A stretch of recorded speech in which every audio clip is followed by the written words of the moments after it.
Madame, monsieur, bonsoir. Un week-end sport encore exceptionnel consacré au CHAN, championnat d'Afrique des Nations des joueurs locaux ou des équipes locales. Il n'en reste que 2, enfin 4 si on compte la petite finale de demain. Mais surtout la finale qu'on attend tous, c'est allez, réglez vos montres, on y sera dans 48 heures au stade Mandela. L'Algérie, où l'équipe nationale algérienne de Majid Bouguela affronte son homologue du Sénégal. Ça nous rappelle une autre finale. On espère aussi que ça nous portera chance. En 2019, en Égypte, où l'Algérie avait remporté la Coupe d'Afrique des Nations. On va parler ce soir de ce match, de cette finale. L'adage, vous le connaissez, une finale, ça ne se joue pas, ça se gagne. Mais pour la gagner, il faut quand même la jouer. Comment la jouer? Comment jouer le Sénégal? On va en parler ce soir avec nos consultants et notre invité ce soir. Je l'avais commenté tout jeune reporter à la radio nationale à l'époque. C'était un attaquant racé, comme on en manque beaucoup. Il a fait vibrer notamment le public du Moulay d'Alger, j'allais dire le peuple du Moulay d'Alger, tellement il y a des supporters. Aujourd'hui, je suis entouré que de Mouloudéens, vous allez le voir avec moi ce soir, et c'est un plaisir de vous recevoir. Kamel Jahmoun est avec nous, bonsoir. Bonsoir à tout le monde, bonsoir à tous les téléspectateurs. Moi, je suis content et ravi, et surtout la présence d'un ancien joueur que ça fait depuis longtemps qu'on ne s'est pas vu.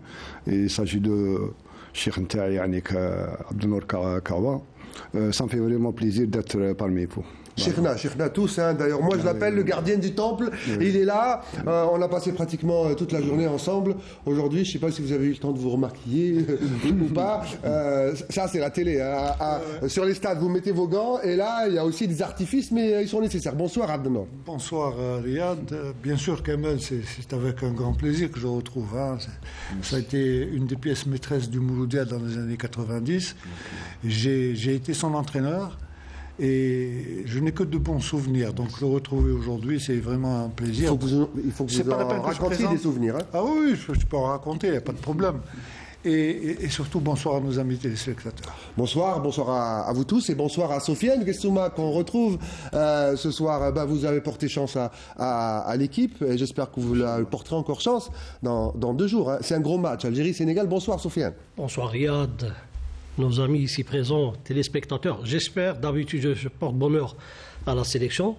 Il ne faut pas me mettre trop la pression.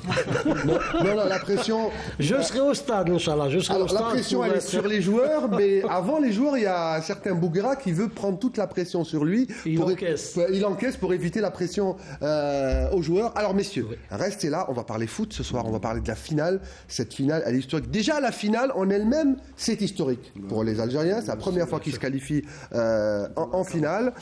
On va écouter, moi j'aime beaucoup, l'hymne de ce CHAN, qui est d'ores et déjà une grande réussite pour l'Algérie sur tous les plans.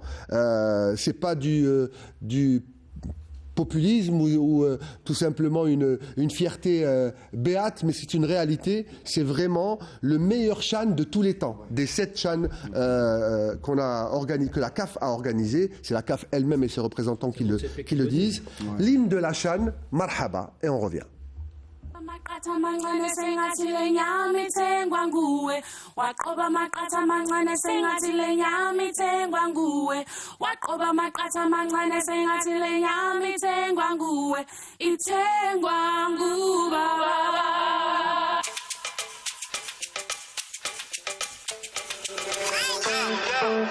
International from Algeria to Oman, you know how we do.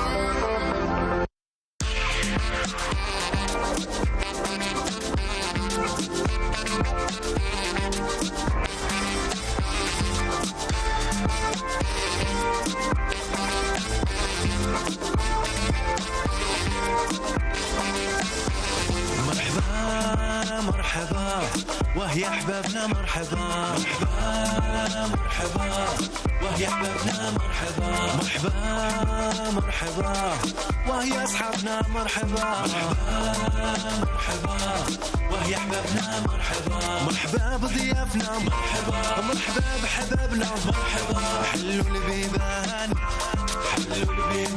مرحبا.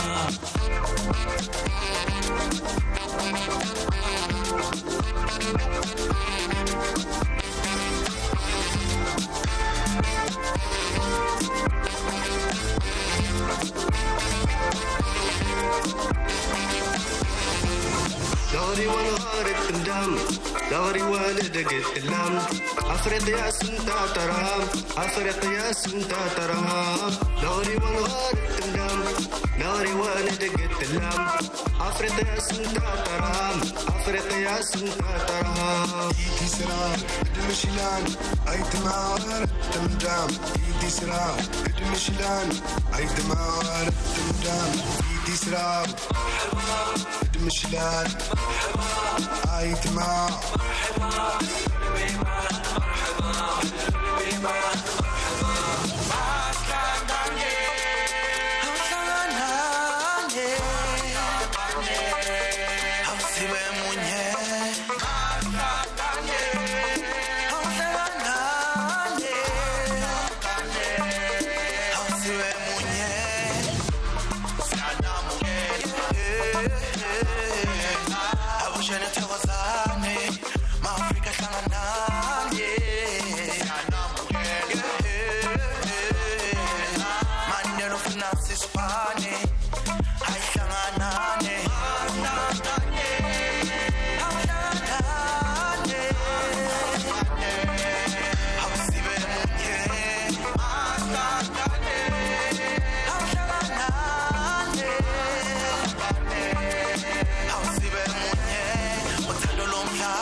Et voilà, ça c'est ce que vous entendez, c'est Kamel Jahmoun qui parle déjà de foot, hein, parce que ici, on se lève foot, on mange foot, on dort foot, on respire foot, tout le temps, tout le temps, tout le temps. On parle déjà de ce match. Algérie-Sénégal, c'est déjà une superbe affiche. Hein. Beaucoup ont misé sur cette affiche, Algérie-Sénégal avant le début du tournoi, même s'il y a eu beaucoup de favoris. Il y a eu, moi j'ai bien aimé Madagascar, le Niger ils étaient pas mauvais, la Côte d'Ivoire il leur suffisait d'un petit ratage de Mahious mais qui n'a pas raté son penalty, mais c'est ça le football, Abdelnour, ça tient à rien. Non, mais je crois que dans cette édition, les deux finalistes, ce ne sont pas une surprise, que ce soit pour l'Algérie, c'est pratiquement les deux meilleures équipes qui ont montré toute leur capacité au fur et à mesure des matchs. On a vu l'Algérie débuter très timidement contre la Libye, ensuite contre l'Éthiopie c'était un peu mieux, contre le Mozambique c'était encore mieux, puis on a terminé avec la Côte d'Ivoire. On a vu une progression constante. Maintenant, le Sénégal, ce n'est pas le même parcours, mais ce qu'on peut constater chez le Sénégal, c'est que d'abord, il y a une assise. J'ai écouté la conférence de presse d'après demi-finale de la presse sénégalaise qui questionnait le coach sénégalais en lui reprochant de pourquoi ne pas avoir tué le match et marqué plus de buts. Ils ont beaucoup raté les Sénégalais. Hein. Il y a eu trop de déchets devant. Mais ce qu'il ne faut pas oublier, c'est qu'ils jouaient également une qualification pour la finale. Donc ils avaient tout intérêt à gérer ce score-là. Bien évidemment, si l'occasion se présentait, ils pouvaient marquer. Mais le plus important, c'est de ne pas encaisser. D'ailleurs, le dispositif qui a été mis en place, moi je pense que le Sénégal a très bien étudié l'équipe de Madagascar. Madagascar, les qualités premières de cette équipe-là, c'était la transition rapide de la défense en attaque. Ils jouaient à un rythme très rapide. Ouais. Donc ils ont. D'ailleurs, vous leur avez chippé un joueur là. Oui. Parce que moi, j'espère que. Il paraît qu'il est bon. Hein, moi je l'ai pas vu. C'est une bonne pioche. Inch'Allah, hein, c'est ce qu'on souhaite de toutes les façons. Mais toujours est-il que pour moi, ce n'est pas une affiche étonnante. Le Sénégal et l'Algérie en finale, ce sont les deux équipes les plus méritantes dans leur parcours.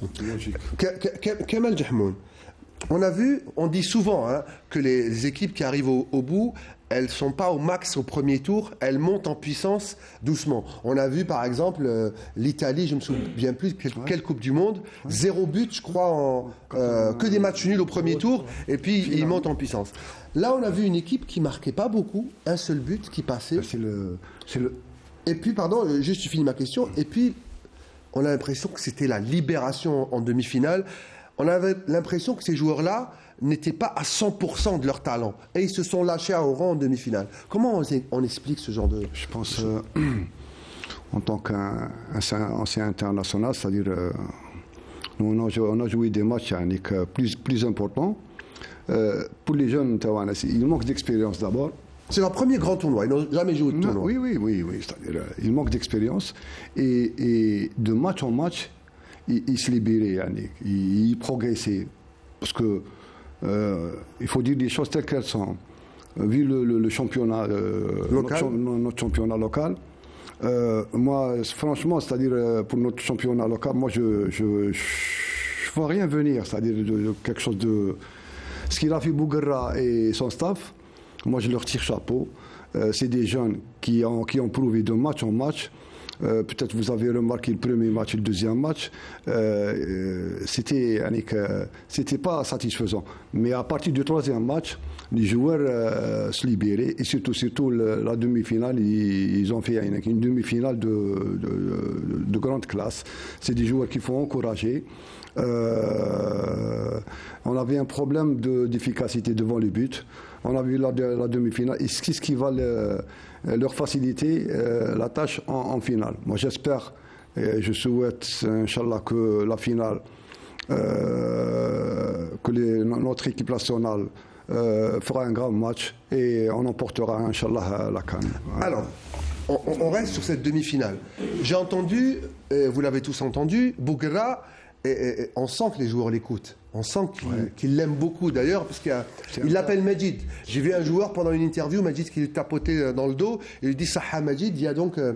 Ça me rappelle un peu Bouguerra, où les joueurs. Belmadi, où les joueurs l'appellent Jamal aussi. Il y a ce lien, il y a une confiance. Et puis aussi, tu m'avais dit, Abdelnour, quand on voit dans son staff un joueur comme Bouguerra qui a joué au Glasgow, la Champions League. On a un joueur qui joue, Mesbah, qui joue au Milan, Matmour qui a joué en Bundesliga au plus haut niveau. Il y a plus de respect. C'est-à-dire que on boit Ben Hammou qui est formé au Paris Saint-Germain. On boit leurs paroles, Kamel. Tout ce qu'il dit, on avale, on est là comme des éponges. Mais on sent qu'il y a un manque, vous parlez de championnat local, on sent quand même qu'il y a un manque de culture tactique. Ah oui. Ces joueurs. Ils sont, ça vous fait sourire? Bien sûr, ça me fait Bien sûr, ça me fait sourire. Quand on parle de manque de tactique, c'est évident. On n'a pas de centre de formation. Comment voulez-vous qu'un joueur... Et là, de toute façon, Kamel l'a dit, il faut tirer chapeau à Bouguerra et à son staff. Parce que c'est un travail colossal, imposer un style de jeu qu'ils n'ont pratiquement jamais fait au niveau des clubs, parce que quand on parle de système... Parce que pendant le tournoi, il disait « je travaille encore ». Mais bien sûr, donc il continue à travailler. Bien sûr. Vous savez, pour qu'un système soit performant, il faudrait d'abord qu'il soit bien huilé. Donc il y a certains automatismes qui doivent se créer, surtout quand on perd le ballon. Et là, on a prouvé, moi je n'ai pas voulu parler du match du Niger, j'avais parlé des matchs de poule et le match de la Côte d'Ivoire. Là, contre le Niger, on a déroulé si vous voulez, le but que nous avons marqué dès l'entame du match, un quart d'heure de jeu, Abdellaoui nous a délivré, nous a permis de jouer plus à l'aise. Et on a eu... On parlait de manque de réussite. C'est vrai. On a gagné, on reprochait à notre équipe nationale de gagner par un coup franc, par une balle arrêtée, par un penalty. Bon, ça fait partie du jeu, ça, entre guillemets. Ça reste des buts, c'est pas des demi-buts qu'on marque. Et là, donc, il manquait ce finish. Et on l'a eu contre le Niger. On s'attendait à ce que le Niger soit...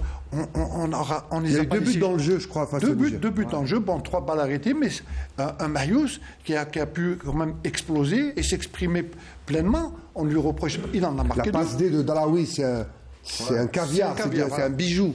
Donc, ce que je voulais dire, maintenant, si on revoit un peu toute l'évolution de notre équipe nationale depuis le début de ce tournoi à aujourd'hui, donc il reste la finale, moi je suis persuadé, c'est vrai que ça ne va pas être une balade samedi, mais en abordant le match... Parce que les Sénégalais, ils la veulent aussi. Oui, mais bien évidemment, qu'ils ne la voulaient pas au départ. Mais ce que je voulais dire par là, surtout, c'est ce qui est très important. Mais si jamais on garde cette même abnégation, ce même vouloir, cette même volonté.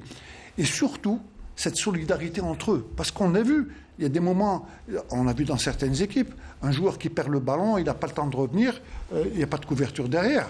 Là, dès qu'un joueur perd, tout le monde revient, tout le monde se...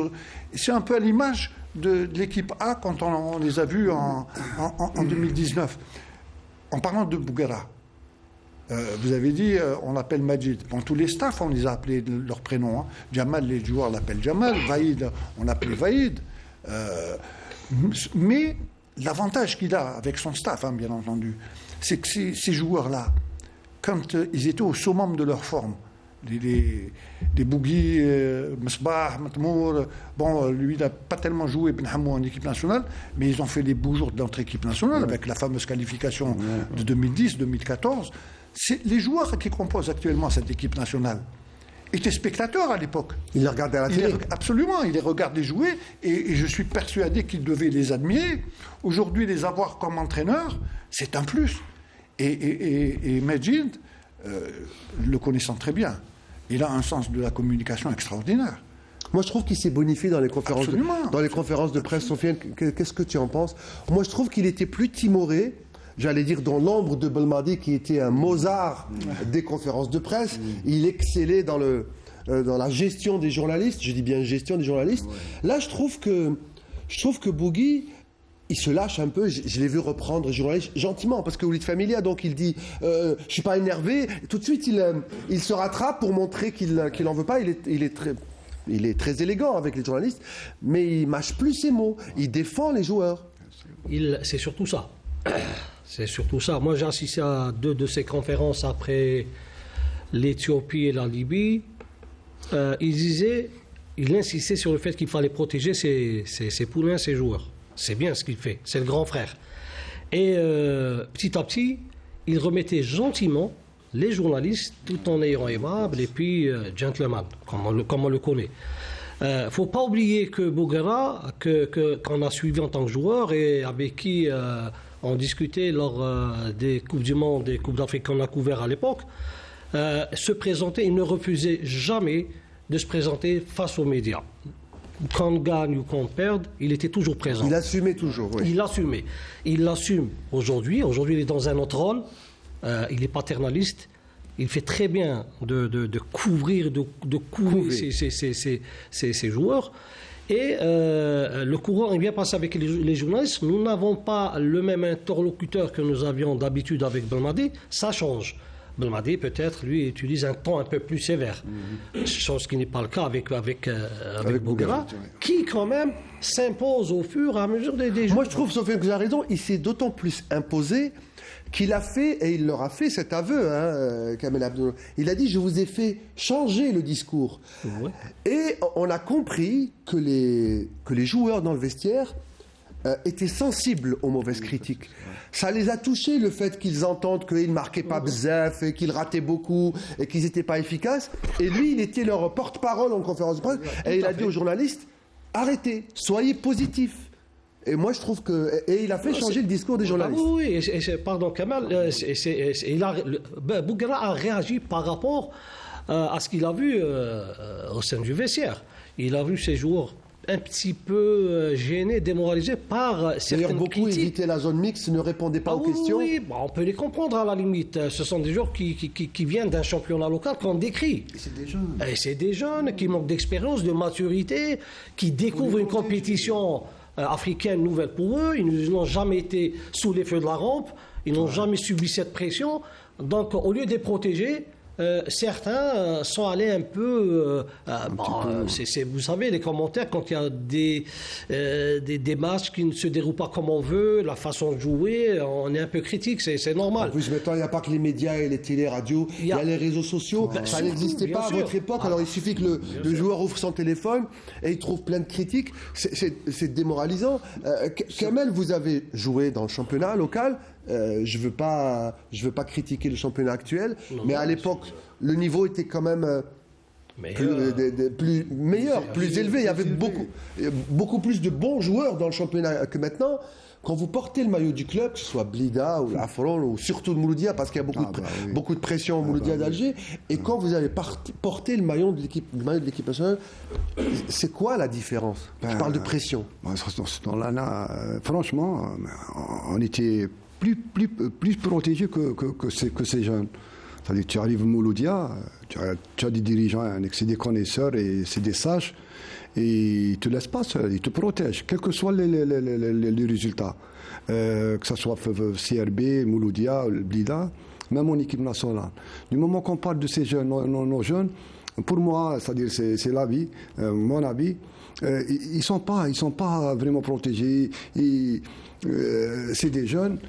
Bouguerre, il fait tout pour protéger ses poulains. Mais c'est-à-dire, il y a des fois où des jeunes comme ça, c'est-à-dire, vu notre championnat, qui pour moi, c'est pas un foot de guerre, et Bouguerre arrive il parlait, Cheikh Kawa, de nos jeunes, on parlait de tactique. Tactique, il y a des fois dans le match, il y a 2, 3, voire 4 tactiques dans le match. On a une seule tactique, du moment qu'on, tactiquement, il n'y a pas de centre de formation et tout. C'est-à-dire, nos jeunes, ils viennent, ils jouent au foot. Heureusement qu'on a un très bon staff ils ont su protéger nos jeunes. Et moi, je demande au public, aux médias, si je puis dire, il faut les encourager, c'est des jeunes. Juste si vous me permettez, parce que ça me tient à cœur. Il y a deux bons joueurs qui m'ont vraiment impressionné. Moi, je parle du gardien Kendouz. On va poser la question justement sur le choix du gardien en finale. Oui. Moi, juste, je voulais. Vous avez fait votre choix. Lui et Mahiouz. Mahiouz, on m'a dit c'est un ami, on a passé des stages ensemble. Et justement, parlons-en en ce qui concerne Majid, il fallait le voir, les stagiaires. Oui, il était le premier à arriver. Et il posait des questions. Il était très, très appliqué. Il voulait réussir. Il voulait être vraiment un bon coach. Moi, je lui souhaite une bonne chance. Mais juste à la Mahiouz, si je peux, avec Belmadi qui lui donne une chance, le voir en équipe A, ça c'est mon avis, parce que je crois qu'il mérite. Il joue des 2 pieds, un bon jeu de tête, un sang-froid. Vous avez vu donnez-nous son. Voilà, définissez-le. Mahiouz, c'est quoi ses qualités intrinsèques? Mahiouz, pour moi, il sait tout faire. Et il remise. C'est pas un avant-centre assis, c'est-à-dire dans les 18 mètres carrés, il sort, il fait jouer, et il joue du pied gauche. On l'a vu même défendre quand on perdait le ballon. Il joue du pied droit, du pied gauche, il a un bon jeu de tête, il défend, et sur le plan tactique, il est très fort. Et il est très généreux. Il est fort, il est très, très généreux. Il y a même l'arrière droit du système. Il y a de bons jeunes qu'il faut les encourager. Il faut encourager le staff technique. On a de bons jeunes. C'est ce qui est passé au passé. Il y a beaucoup de jeunes joueurs qui ont été brisés par ces On va parler tout à l'heure de l'avenir des joueurs après le Chan. Bouguerre, lui, il a dit je ne veux pas aller plus loin. J'aimerais bien reprendre un club parce que j'ai encore envie de travailler. On va parler des joueurs après. Oui, Abdelman. Non, moi je voulais rebondir un peu sur les joueurs locaux, là, puisqu'on a ouvert cette parenthèse. Vous savez, on avait participé, c'est la deuxième fois qu'on participe au Chan. Hein. La première fois, moi je faisais partie du staff, on avait joué au Soudan, on avait réussi à aller en demi-finale, on a perdu contre la Tunisie par pénalty. Mais quand je revois un peu l'effectif qui composait cette équipe nationale, il y a eu pas moins de 8 joueurs qui ont rejoint l'équipe A. En parlant d'abord des 3 gardiens, même si Mboulhi était le numéro 1, mais les 3 autres gardiens faisaient partie des 4 gardiens. Il y a eu Belkalem, il y a eu Hachoud, il y a eu Jalit, il y a eu Soudani, il y a eu Slimani était avec nous, mais il n'avait pas fait le Chan. Il y a eu, bien évidemment, il y a eu Aoudia, qui faisait partie également du Chan, mais qui n'était pas dans cette équipe du Chan, mais qui était dans l'équipe des locaux. Bien entendu, Slimani, Donc quand on revoit un peu tous ces joueurs-là, ils ont eu leur chance en équipe nationale. Certains ont réussi, à l'exemple de Belkalem, de Soudani, qui est avant Slimani, c'était le meilleur buteur. Ouais. Donc pour moi, cette équipe-là, il y a quelques joueurs, c'est un tremplin. Là, on les a vus dans des compétitions officielles, on a vu de quoi ils sont capables. Et le plus important, c'est qu'ils ont encore une marge de progression. Voilà. On le sent déjà dans le tournoi. Oui. Déjà, ils sont montés en gamme. Mais bien sûr. Ils sont montés en gamme, ils sont capables. On va voir un peu quelques images de la demi-finale. On parlait de la Côte d'Ivoire pour Bouguera qui était son match référence. Mais en fait, il a 2 matchs de référence. La Côte d'Ivoire parce que c'était le premier match à élimination directe. C'était le vrai test pour cette équipe mentalement si elle allait réussir à passer l'écueil. Et il l'a réussi avec ce penalty à la Neymar que tire Mahious de façon Alors, Jorginho. à la Jorginho et aussi à Neymar. Alors je l'explique pourquoi je dis Neymar. Neymar, je crois qu'il a raté 1 ou 2 pénaltys seulement dans toute sa carrière. Qu'est-ce qu'il fait? Il court lentement. À un moment donné, il s'arrête sans s'arrêter. Il oblige le gardien à faire un choix, à commencer à bouger. Et il a le regard très, très concentré. Dès que le gardien part d'un côté, il la lance directement de l'autre côté. Il faut le faire en fraction de seconde. En une fraction de seconde. Et si jamais on l'exécute bien, rapidement, c'est difficile pour le gardien qui change d'appui de revenir de l'autre côté. Vous êtes gardien, vous confirmez? Oui, absolument. C'est pour ça que quand il la place, d'abord elle est cadrée. Et puis, tout à l'heure, Kamel me disait, c'est surtout le timing du match qui est important. 94e minute de jeu, un penalty qui a été difficilement sifflé, d'abord par l'arbitre, et il le tire. Bon, il le tire pas en force sous la lucarne, il le place comme il le place depuis le début du tournoi. tournoi. Pour un jeune joueur et un stade archi-comple, il maîtrise avec un sang pro. Moi, je lui tire chapeau. Voilà. Alors, messieurs, sur ce match face au Niger, on voit, on déroule 5-0. D'ailleurs, j'ai bien aimé la déclaration des supporters après, qui font un petit match avec les supporters de Mandela. On est les meilleurs, nous on les a aidés à marquer 5 buts, etc. Bon, c'est bon enfant, c'est normal, les supporters aiment l'équipe nationale.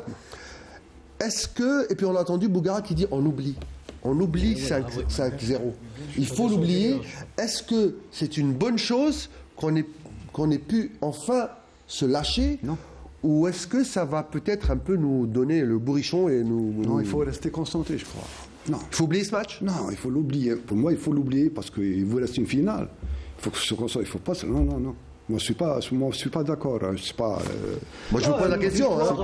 Une victoire Elle donne confiance. Elle donne confiance. D'accord. 5-0.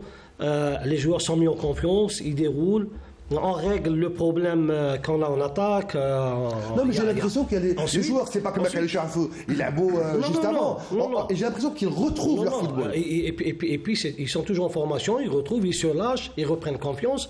Et puis, ils sont conscients que le plus dur n'a pas été fait, qu'il y a une finale. Et ils oublient à chaque fois les matchs. On a oublié le premier tour, on a oublié les quarts, maintenant on oublie les demi. Mais une victoire avec 5 buts, et avec l'art et la manière, contre une équipe qu'on disait qu'elle allait nous créer des problèmes.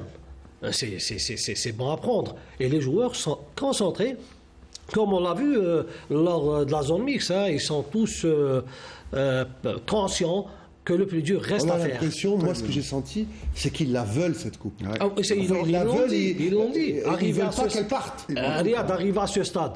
Et ils ne peuvent pas la laisser partir, on joue à domicile quand même. Alors messieurs, on va écouter Majid Bouguera. Ça, c'était ses déclarations après le match face au Niger. On va l'écouter, il parle de ces joueurs qu'il chouchoute, qu'il couvre, qu'il protège. En fait, s'il est sacré pour une deuxième fois, après le sacre de la Coupe arabe, s'il est sacré, c'est grâce à eux qu'il est sacré. On va écouter Majid Bouguera et on revient. Dans la vie, le travail paye toujours.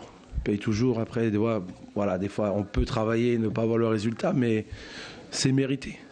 Et moi, je suis content surtout pour ce joueur, parce que les joueurs Mahali ont toujours été, entre guillemets, pas assez exploités. On a apporté un certain professionnalisme, un certain respect à ces joueurs, justement en faisant beaucoup de stages, en les faisant voyager, en les considérant. C'est des joueurs magnifiques. Franchement, ils m'ont facilité la tâche parce que c'est des joueurs qui sont très demandeurs, qui travaillent, aucun manque de respect. Dans un groupe, ça vit très bien, il n'y en a aucun qui chaîne neuf. C'est magnifique en tant qu'entraîneur, donc je les remercie. Et c'est pour ça que je veux les mettre en avant, parce que c'est une récompense pour eux. Ils le montrent aux yeux de l'Algérie, que des jeunes joueurs du championnat mahali, que voilà, il y a quelque chose à faire en travaillant sérieusement, en étant sérieux. Et l'opportunité aussi à tous les recruteurs de venir se servir ici, parce que c'est l'objectif de ce CHAN. En tout cas, voilà, c'était long, mais c'est bon quand tu vas en finale. Voilà, on regardait Majid Bouga. Je voulais ouvrir et fermer la parenthèse Majid Bouga. C'est quand même une belle histoire. Quand moi je l'entends, avec ces mots, hein, il dit pas le local, parce que c'est un joueur, c'est un joueur algérien qui est né à l'étranger, qui est né en France, donc il parle français, il a appris l'arabe un peu sur le tard, et là il le parle même bien, il le parle bien. Et il dit Mahalli, il dit pas joueur local, et il le défend. Quand il parle aux journalistes, il leur dit vous les critiquez, mais vous êtes les premiers à critiquer le championnat national, vous dites qu'il est de mauvais niveau, et là vous leur demandez plus qu'il ne faut. Ouais, oui. Je trouve sa manière de défendre, alors que lui n'est pas un joueur local. Il est né en France, il a été formé en France, il a joué, je crois, à Guingamp, non pas à Guingamp, il a joué à... Il était dans le Nord. Les Sangliers de... Le nom va me revenir du club. Et il a joué ensuite à Glasgow, mais en France il a joué à le club va me revenir. Et puis là, il revient et il défend un championnat qu'il n'a pas connu. Un championnat qu'il n'a jamais connu. Il a fait ses classes de formation avec vous, Kamel Jahmoun.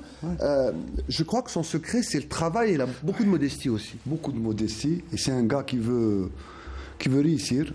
Et il ne laissait rien au hasard. Il était le premier à venir.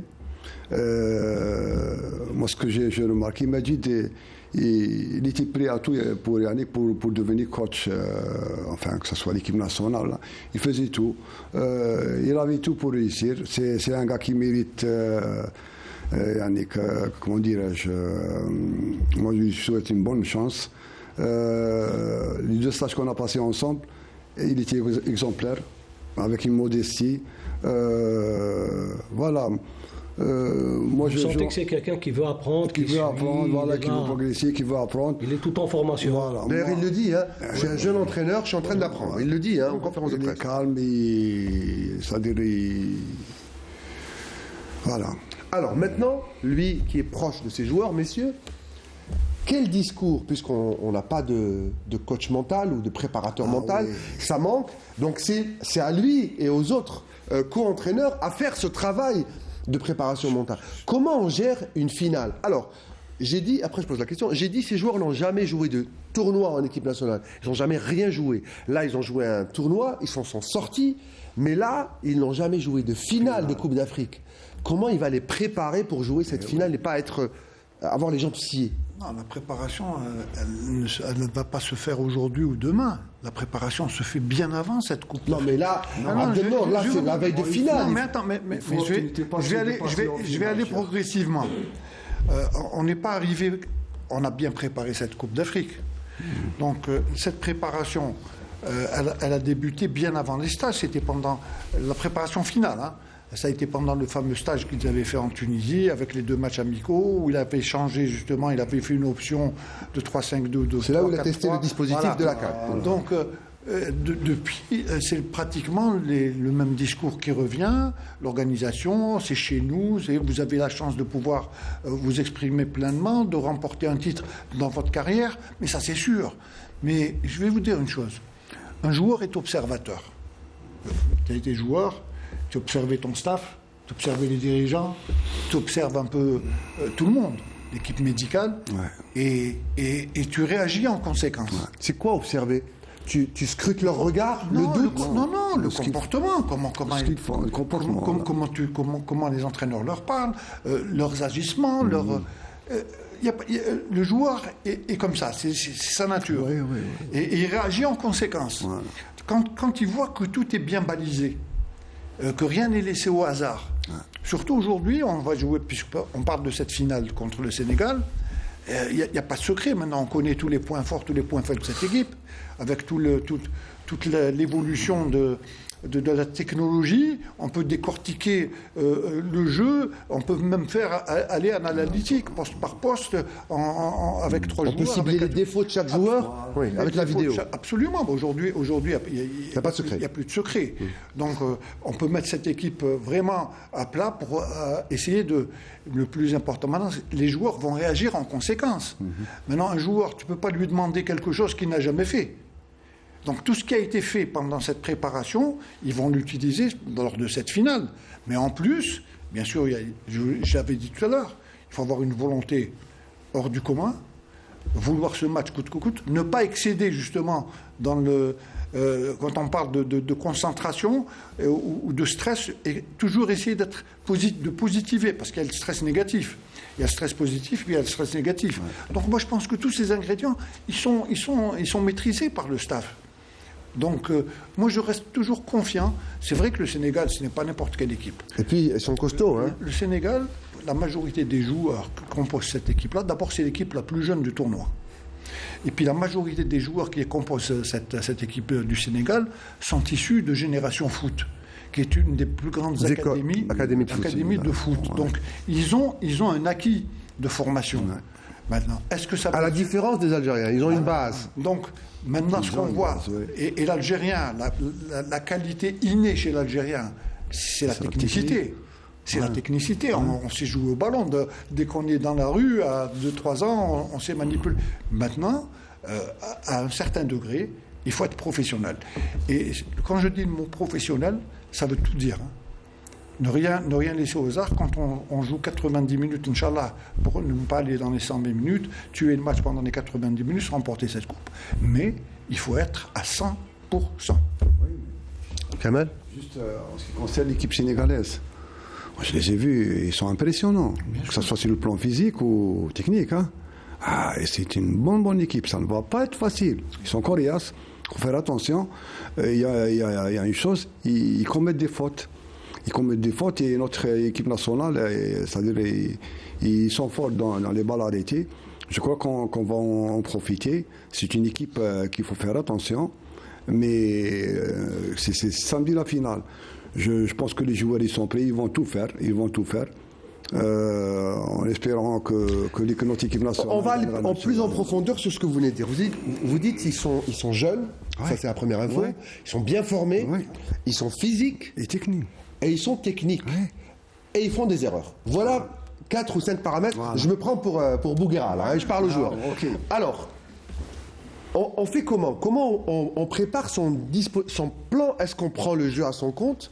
Est-ce qu'on va vers le Sénégal pour essayer, comme on l'a fait face au Niger, et essayer de tuer le match très vite ? Parce que bon, si on leur plante 1, 2, 3 en première mi-temps, la finale, c'est mort. Hein. À part les Liverpool-Milan AC, parfois, à 3-0, on se retrouve à 3 partout. La finale de la Coupe du Monde, France-Argentine. Hein. Il peut y avoir des retournements de situation.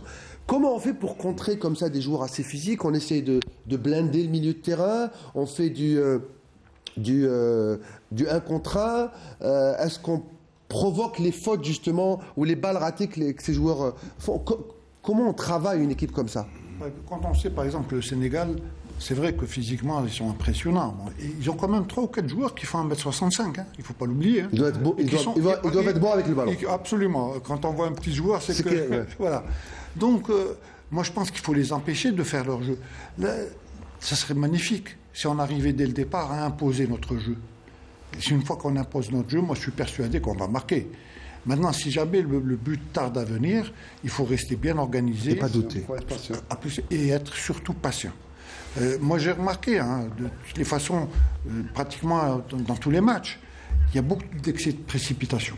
On veut aller marquer le but coûte que coûte. Il y a des moments où il faut savoir gérer, donc... mais effectivement, une finale, c'est pas le Sénégal, c'est pas n'importe quelle équipe. Hein. On connaît le Sénégal. Vous avez parlé tout à l'heure de la finale de 2019. Moi, je voudrais bien que Mahious puisse marquer un but comme celui de Bounedjah. Alors, on va écouter Bouguera sur le match, et puis je voulais t'entendre, Sofiane, sur également la gestion médiatique et populaire des joueurs par rapport à cette finale. On va écouter Majid Bouguera une autre fois et on écoutera les joueurs après. C'était la finale. قلنا اللاعبين premier objectif. Le deuxième objectif et finale. لازم نربحوها. Ça va être dur parce qu'on a deux très belles équipes. Le Goudem, on a le Sénégal au Madagascar. On les félicite parce que c'est deux entraîneurs du pays, deux entraîneurs locaux. Ça montre que l'entraîneur africain, il a quelque chose et c'est lui qui peut monter aussi son pays. Et voilà, donc on va bien se reposer, Inch'Allah, le chauffe pour le prochain match. Voilà, vous réagissez, Sofiane, sur... Moi, j'ai assisté à cette conférence d'après-match. C'est vrai qu'il a rendu hommage aux entraîneurs locaux. C'est très important ce qu'il dit. Parce qu'il y a une tradition de sorcier blanc en Afrique qui a duré longtemps. Ça tient plus la route aujourd'hui. Ça tient plus la route. Il a rendu hommage aux entraîneurs locaux qui, pour certains, font un travail en club. Même si je dis que c'est un championnat qui est décrié, il y a quand même un travail qui se fait. Ces joueurs sont en finale. Donc c'est pas n'importe quoi. Ça a été fait. J'avais vu durant cette conférence avant Mahiouz qui était là et qui parlait avec beaucoup d'émotion. Et il remerciait ses camarades. Il insistait en parlant de ses camarades qui l'ont aidé justement à s'illustrer à deux reprises. Aujourd'hui, les joueurs ont gagné en maturité. C'est-à-dire qu'aujourd'hui, ils ne sont plus dans ce qui se faisait au premier tour. C'était là, timide. Ça y est, ils sont là. Aujourd'hui, ils sont lâchés. Ils ont pris de l'assurance. Donc la gestion est aujourd'hui plus facile. Ils sont conscients que la tâche ne sera pas facile. Ils savent aussi que le Sénégal, en attaque, a des lacunes. Donc tout ça devrait être profitable. Bouguera a déjà préparé son schéma, il sait ce qu'il fait. Les joueurs ont vu les matchs, ont vu le Sénégal jouer. C'est-à-dire qu'aujourd'hui, tout est fait pour que nous allions vers une victoire historique, même si le Sénégal atteint ce dernier stade pour la première fois. C'est aussi historique pour lui. C'est la même chose. Tu parlais de l'état d'esprit des joueurs. On va écouter trois joueurs. Je ne sais pas si on va écouter Chaal, mais si on l'écoute, écoutez bien Chaal, qui vient de battre le Niger 5-1. Il est sorti 2 gros ballons. Il a fait un gros match. 5-0. 5-0, je sais pas, moi j'ai marqué. On n'a pas encaissé. On n'a pas encaissé, justement, on n'a pas encaissé. On va regarder ces déclarations et on revient. الحمد لله جبت الخدمه برك وندير اللي عليا. هذا ما كان ما نستاهلهاش واحد يستاهلها كامل الجروب سواء اللي لعبوا واللي ما لعبوش. الطاقم الفني الطاقم الطبي يعطيهم الصحه. الحمد لله بور سيت فيكسوار. نشكر الشعب الجزائري اللي جا ساندنا وما ثاني يستاهلوها.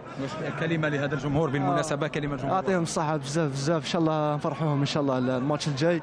باسكو مازال لوبجيكتيف تاعنا احنا ندوها ان شاء الله ربي يوفقنا ان شاء الله. نشكر ربي سبحانه على الفوز هذا ونشكر صحابي على ما قدموه في التيران. يعني جو بونس كون انا تو دوني باسكو ما كانتش يعني سهله. كنت رانا ديفيرسير ماشي فاسيل ثاني يتكاليفيا كونتر غانا. الحمد لله يا ربي ونا بيان بريباري. ونشكر زملائي دوزيام فوا على الاداء ولا الاهداف اللي سجلوهم باسكو باش تسجل 5 اهداف في دومي فينال ماشي سهله ثاني. الحمد لله يا ربي. دوك اون فا ريستي كونسونطري. دوكا لو بلوز امبورطون درناه. مازال دوكا ان شاء الله نلحقوا فينال ان شاء الله. ثاني اون ريست كونسونطري. اون فا ان شاء الله توفير ان شاء الله باش ان شاء الله الكاس تبقى في الجزائر ان شاء الله يا ربي. ان شاء الله يكون نهائي قوي مع الفريق اللي نطيحوا معاه. وان شاء الله نفرحوا الشعب تاعنا ان شاء الله. لا فينال ثاني نكملوها هكا وان شاء الله نفوزوا بها ان شاء الله. Voilà, là c'est juste après le match du Niger et il pense déjà à cette finale parce que il y a une expression que j'aime pas beaucoup moi, qui est la peur de gagner. Je l'aime pas trop cette expression. La peur de gagner, c'est-à-dire qu'une équipe qui est là, qui est près du Graal, ils sont en finale et puis à un moment donné la pression, le doute, cette coupe qu'ils voient là-bas en haut au stade et ils y croient plus, ils ont peur d'y aller. Ça peut parfois bloquer des joueurs, timorer. Ouais. Oui, jouer de mauvais rôle. Là, vous remarquez que les joueurs sont déjà dans la finale. Déjà. C'est pour ça que je vous ai montré ça. Terrain, ils oublient ce match, ils oublient le 5-0 et ils se projettent en finale. Et ils la veulent. C'est que ce qu'on a remarqué aujourd'hui dans la zone mixte, ce sont les joueurs qui veulent cette finale, qui veulent la remporter. Ils veulent s'illustrer aujourd'hui. Ils savent qu'ils ont une chance. Ça peut arriver une fois. Ils n'ont jamais atteint ce stade de la compétition. Ils sont concentrés. Ils sont, même si le Sénégal est le Sénégal. Aujourd'hui, ils ne voient même pas l'adversaire. Moi, je vais poser une question à Kamel. Souvent, on dit, surtout depuis plusieurs décennies maintenant, l'équipe nationale, c'est des joueurs avec la loi des Bahamas. C'est les joueurs formés à l'étranger qu'on importe. Et j'ai l'impression depuis plusieurs années que le joueur local, limite, ils ne se sont plus concernés par l'équipe nationale parce qu'il se dit j'ai pas de chance, c'est pas pour moi. Je suis trop faible, mon championnat est trop faible, j'ai pas de chance. Est-ce que cette équipe qui a une chance de remporter un titre, c'est pas une revanche à prendre pour le joueur local? Bien sûr, et c'est l'occasion, parce que c'est désespérant que, comme vous dites, quand on parle des joueurs locaux, c'est-à-dire ils désespèrent. Du moment que déjà ils sont en finale, alors qu'ils n'ont jamais joué de finale, au début ils étaient en doute, ils étaient critiqués, ils ont tout fait, ils se retrouvent en finale. Ils n'ont jamais joué de finale. Ça ne va pas être facile. C'est-à-dire, heureusement qu'on a un bon staff qui va les préparer. Mais c'est des jeunes, pour moi, ils ont tout fait. Même s'ils ne gagnent pas mal. Non, même s'ils arrivent en quart de finale, moi je suis satisfait parce que, vu notre championnat, vu leur jeune âge, ils arrivent à gagner presque tous les matchs sans encaisser de but et arriver en finale. On a parlé de préparateurs mentaux. Je crois que normalement en finale, je ne sais pas, il doit y avoir les gens qui vont aider le staff technique pour préparer ces jeunes-là, parce que c'est pas évident. Attention, ça ne va pas être facile. Abdel, il a raison. Il faut des gens pour les préparer mentalement à cet événement, à cette finale. L'idéal, bien sûr. Vous savez, aujourd'hui, le préparateur mental fait partie intégrante du staff technique. Ouais. Il a un rôle très important. Comme tout le monde, que ce soit le médecin, le kiné, l'ostéopathe, le secrétaire, tous les gens qui gravitent autour de l'équipe ont un rôle très important. Et parmi tous ces rôles, il y a bien entendu le préparateur mental. Bon, aujourd'hui, si on n'est pas encore arrivé à ce stade, d'ailleurs, moi je pense qu'au niveau des équipes dans notre championnat, je ne pense pas qu'il y ait beaucoup d'équipes qui en ont, sinon pas du tout. On peut s'auto-motiver en quelque sorte par le staff, par tous les gens qui gravitent autour. Mais moi je pense qu'arriver à ce stade-là, c'est déjà motivant, je pense. Bien sûr. Aujourd'hui, arriver à ce stade-là, il nous reste 90 minutes pour lever ce sacre. C'est 90 minutes de sacrifice, de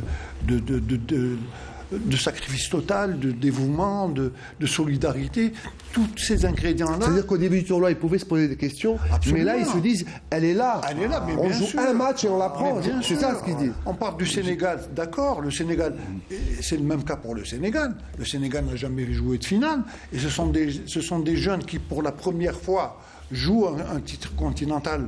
Vous savez que la moyenne d'âge de cette équipe du Sénégal est de 22 ou 23 ans.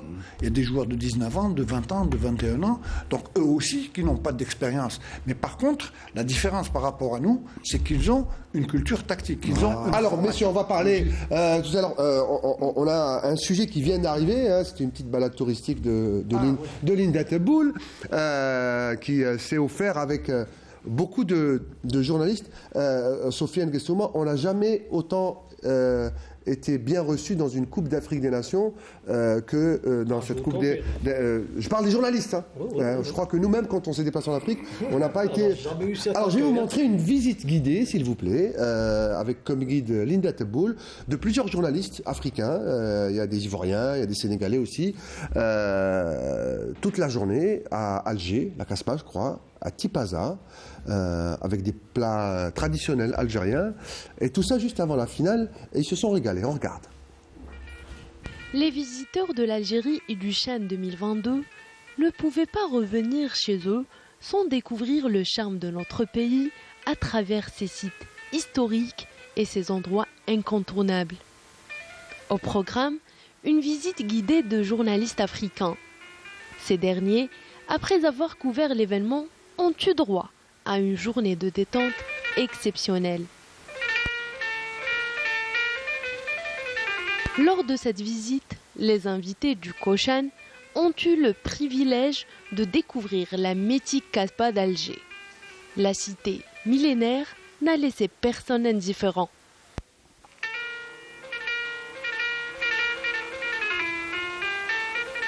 D'abord, quand je suis rentré en Algérie, quand je suis sorti de l'aéroport, la première vue, je dis waouh, j'aime l'Algérie. Je ne sais pas pourquoi, si je pars le 7 ou le 6, je reviens dans un mois pour venir visiter encore l'Algérie parce qu'aujourd'hui, je n'ai pas encore visité l'Algérie. La Casbah, c'est magnifique. L'histoire de l'Algérie, tout est tracé ici. Vous voyez, quand tu viens dans un pays que tu ne connais pas l'histoire du pays, tu n'as rien fait, tu n'as pas visité le pays. L'Algérie, ce qui m'a particulièrement marqué aujourd'hui, je viens de voir l'histoire de l'Algérie. Je suis ému par ça. Changement de décor cette fois-ci. Après avoir dégusté des spécialités algériennes, on quitte l'Algérois pour le beau littoral de Tipaza.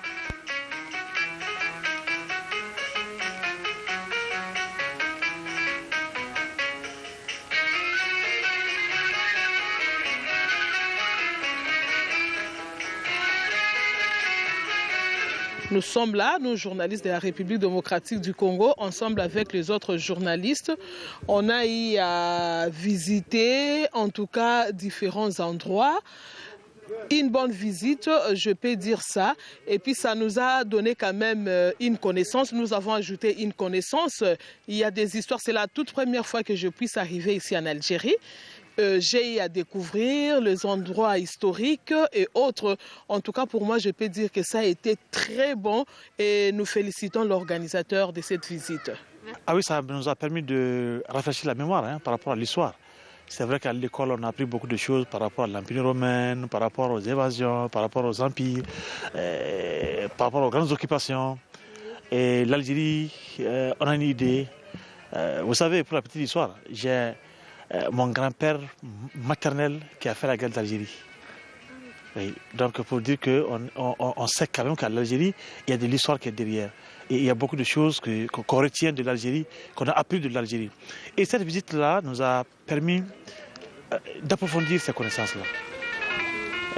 Voir une fois vaut mieux que d'entendre 1000 fois. Avant d'assister à la cérémonie de clôture au stade Nelson Mandela et son feu d'artifice, les invités sont déjà sûrs de quitter l'Algérie avec des étoiles plein les yeux. 1, 2, 3, yeah! Avec des étoiles plein les yeux juste avant la finale. Hein, en tout cas, ils ont une très belle idée. Beaucoup voudraient revenir. Ils pourraient revenir en 2025, tout simplement, pour la Coupe d'Afrique des Nations. On espère, avec une aussi belle organisation. Et un stade en plus. Hein. Vous voulez dire un truc sur les sorciers blancs tout à l'heure, avant qu'on termine? Oui. Vous savez, je ne vais pas citer de nom, mais il y avait 2 entraîneurs nationaux qui ont entraîné des équipes africaines. Et ils devaient se rencontrer lors d'un match officiel. Donc, ils se sont rencontrés avant le match, ils se sont salués et tout. Il lui a dit, alors comment que ça se passe? L'entraîneur lui dit, moi, j'ai rien à faire. Il dit, comment t'as rien à faire? Il dit, bien sûr. Celui qui a le meilleur sorcier, c'est lui qui va gagner. C'est une sorte de sorcier par club. C'est comme le kiné. Hein. Chaque équipe a un kiné et a un sorcier attitré. Alors, pour terminer, Kamel Djahmoun, quel serait le meilleur scénario pour cette finale? Comment vous la voyez, vous l'imaginez? D'abord, moi, je pense qu'il faut bien étudier cette équipe sénégalaise. Et c'est Tamaji et son staff, voir les points forts de cette équipe, points faibles de cette équipe, et préparer l'équipe. C'est-à-dire, au début, il faut qu'on s'impose. On joue chez nous. On a joué Sénégal en amical, hein. 2-2 on l'a fait. Hein. On joue devant notre public, justement. Quand on parle du public, moi je lance un appel au public parce que nos joueurs, c'est des jeunes. Il faut les encourager. Il faut les porter. Les porter, les encourager de la première à la dernière minute. Même, je ne sais pas, c'est une équipe qui a de l'avenir. Et il faut leur faire confiance, il faut les encourager, il faut les supporter jusqu'à la dernière minute. C'est bien que vous parlez du public parce qu'il y a un fait important. Cette équipe n'a jamais encaissé de but depuis le début du tournoi. Elle ne sait pas ce que c'est encaisser un but. Et le public pourrait aider cette équipe à surmonter ce genre de... Moi, je parle en connaissance de cause. En tant que joueur, on a vécu, c'est-à-dire le public, si même le jour J, tu n'es pas en forme, et quand tu as un public, parce qu'on est des âges, quand tu as un public comme notre public, pour moi, les supporters algériens, pour moi, c'est pas que c'est parce que je suis algérien, moi, c'est les meilleurs supporters du monde, pour moi. Hein. Et s'ils vont supporter et clamer ces joueurs pendant le match, je sais qu'ils vont surpasser les joueurs et je crois qu'on gagnera la finale, Inch'Allah. Kamal, vous en tant que joueur, c'est important pour vous d'avoir, vous l'avez déjà vécu. C'est motivant d'avoir ce public qui vous soutient du début à la fin. Écoutez, donc ça peut faire la différence. Ça peut faire la différence. Le public, il a un grand rôle à jouer, le public. Écoutez, si vous jouez, vous avez le public. Vous avez le dernier mot quand même. 90 minutes derrière vous, le public. Ils vont surpasser les joueurs. Même si vous n'êtes pas en forme, vous allez tout faire pour...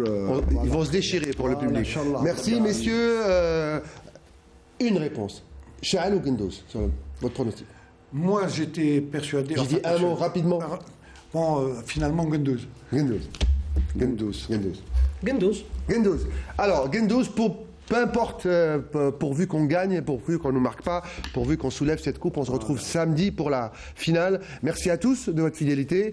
On regarde ce petit clip et, comme on dit, 1, 2, 3, viva l'Algérie. Bonsoir. C'est toi qui chantes, donc c'est les trois.